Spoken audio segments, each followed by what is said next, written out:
आज में गरीब बच्चे हमारा स्कूल चलता है झुग्गी झोपड़ी सेवा मिशन के तहत, तो उसमें कुछ डिटेल लिखी है अमाउंट की। अगर किसी के पास अमाउंट अभी ना हो कोई दिक्कत नहीं है, आप उस अमाउंट में टिक मार करके दे दें। जो भी आप राशि में टिक मार करना चाहें, भले ही आप चाहे बाद में दें। वो पर्चा जो है हमारे यहाँ पर पंकज जी खड़े हैं, पंकज जी को वो पर्चा दे दें और अमाउंट भले आप बाद में भेजते रहना। आजकल तो ऑनलाइन सब कुछ सिस्टम है, अभी नहीं आपके पास कोई दिक्कत नहीं है, लेकिन पर्चा वो जरूर जमा कराएं। पहलवानी होगी आपकी और गुरुदेव से आशीर्वाद में मात्र सेकंड का काम करेगा, क्योंकि गुरुदेव आपके सर पे हाथ लगाने का मतलब है कि आपके जीवन के भौतिक जगत के आध्यात्मिक जगत में आनंद ही आनंद बरस रहा है, स्पर्श मात्र में। थैंक यू गुरुदेव। और जो आशीर्वाद ले रहा है, जिसने आशीर्वाद ले लिया वो भोजन ग्रहण करें। भोजन सबके लिए व्यवस्था है।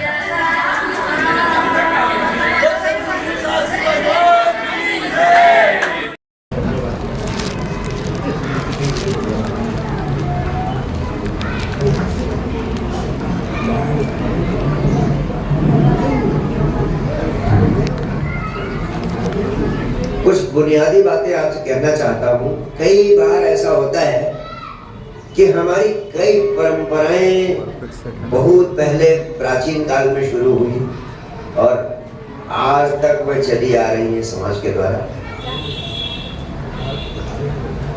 परंपराएं जब शुरू होती हैं तो उनके पीछे कोई ना कोई समझ, कोई ना कोई गहरा विज्ञान जरूर होता है। हाँ, धीरे धीरे हम उसका मर्म भूल जाते हैं और हम सिर्फ बिना मर्म को जाने उन परंपराओं का पालन करते रहते हैं। तो सिर्फ बिना मर्म को जाने उनका पालन करने से हमें उनका कोई लाभ नहीं मिलता है। मेरा मानना है कि अब 21वीं सदी के व्यक्ति हो आपके बच्चे साइंस टेक्नोलॉजी में बहुत तेजी से आगे बढ़ रहे हैं। आप खुद साइंस टेक्नोलॉजी के चमत्कार देख रहे हैं, विज्ञान के चमत्कार देख रहे हैं। तो कोई भी परंपरा पालन करनी है करें, लेकिन ब्लाइंडली न करें। उसके विज्ञान को जाने। अगर उसका विज्ञान जान लेंगे तो उस परंपरा को पालन करने के लिए आपको कोशिश नहीं करनी पड़ेगी, प्रयास नहीं करनी पड़ेगी। समझ सबसे बड़ा समाधान बन जाती है। अगर समझ में आ गया, मर्म जान लिया आपने कि इसके पीछे विज्ञान है, तो आप करने लगेंगे। अगर समझ जाएंगे कि विज्ञान नहीं सिर्फ अंधविश्वास है, तो उससे मुक्त हो जाएंगे। आपको मैं चाहता हूं कि अंधविश्वासों का पालन करना सबसे बड़ी नासमझी है और 21वीं सदी के व्यक्ति को कम से कम अपनी उन नासमझियों से मुक्त हो जाना चाहिए जिससे उनका कोई लाभ नहीं मिल रहा है, लेकिन नुकसान बहुत अधिक हो रहा है। लेकिन एक एक बिंदु पर, एक एक विशेष परंपरा के बारे में ही हमें गंभीरता से विचार करना होगा, जानना होगा। जैसे आपने उल्लेख किया है कि क्या बिस्तर पर बैठकर खाना चाहिए कि नहीं, क्योंकि इसको लोग कहते हैं कि यह हानिकारक है। ये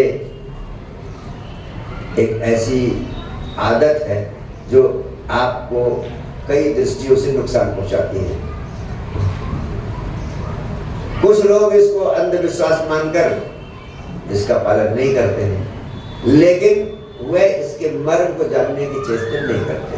पहली बात मैं आपसे कहना चाहता हूं, कई चीजें हैं जो वही करने पर उनकी शोभा, उनकी गरिमा बनती है जहां करना उनका उचित है। जैसे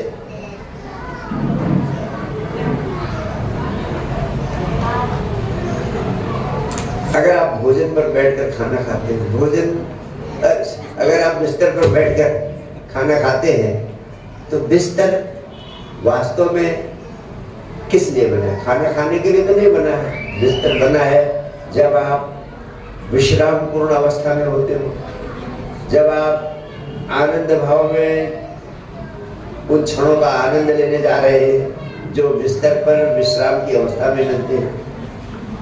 तो जहां भी आप बैठकर खाना खाते हैं तो खाने का प्रभाव पड़ता है खाने की जो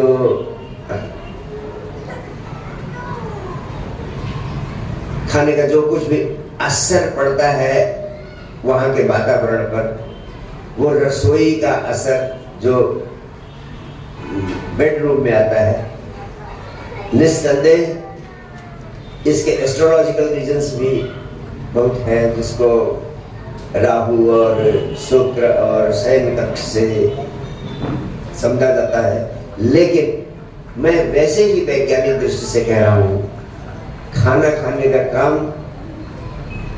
आपके बेडरूम का काम नहीं। बेडरूम सोने के लिए बना है।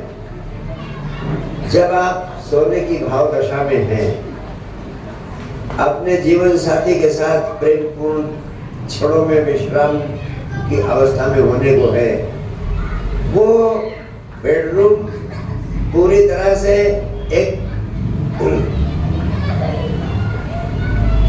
पूजा और प्रार्थना का कक्ष हो जाना चाहिए, जहां आप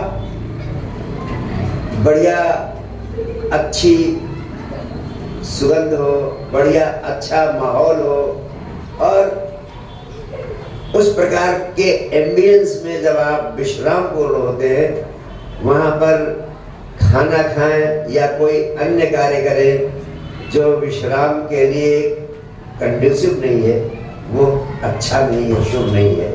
जहाँ तक संभव हो, अगर कोई मजबूरी न हो, तो शयन कक्ष का उपयोग भोजन कक्ष के रूप में ना करें। जैसे भोजन कक्ष का उपयोग शयन कक्ष के रूप में नहीं करना चाहेंगे आप, वैसे ही शयन कक्ष का उपयोग भी भोजन कक्ष के रूप में नहीं करना चाहिए।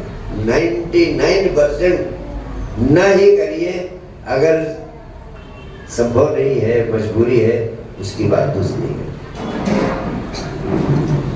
एक बात। दूसरी बात, आपने पूछा है कि पुराने वस्त्रों को किसी और को देना चाहिए या नहीं देना चाहिए। मोटे तौर पर पुराने वस्त्रों को किसी को देने में किसी प्रकार की बाधा नहीं है।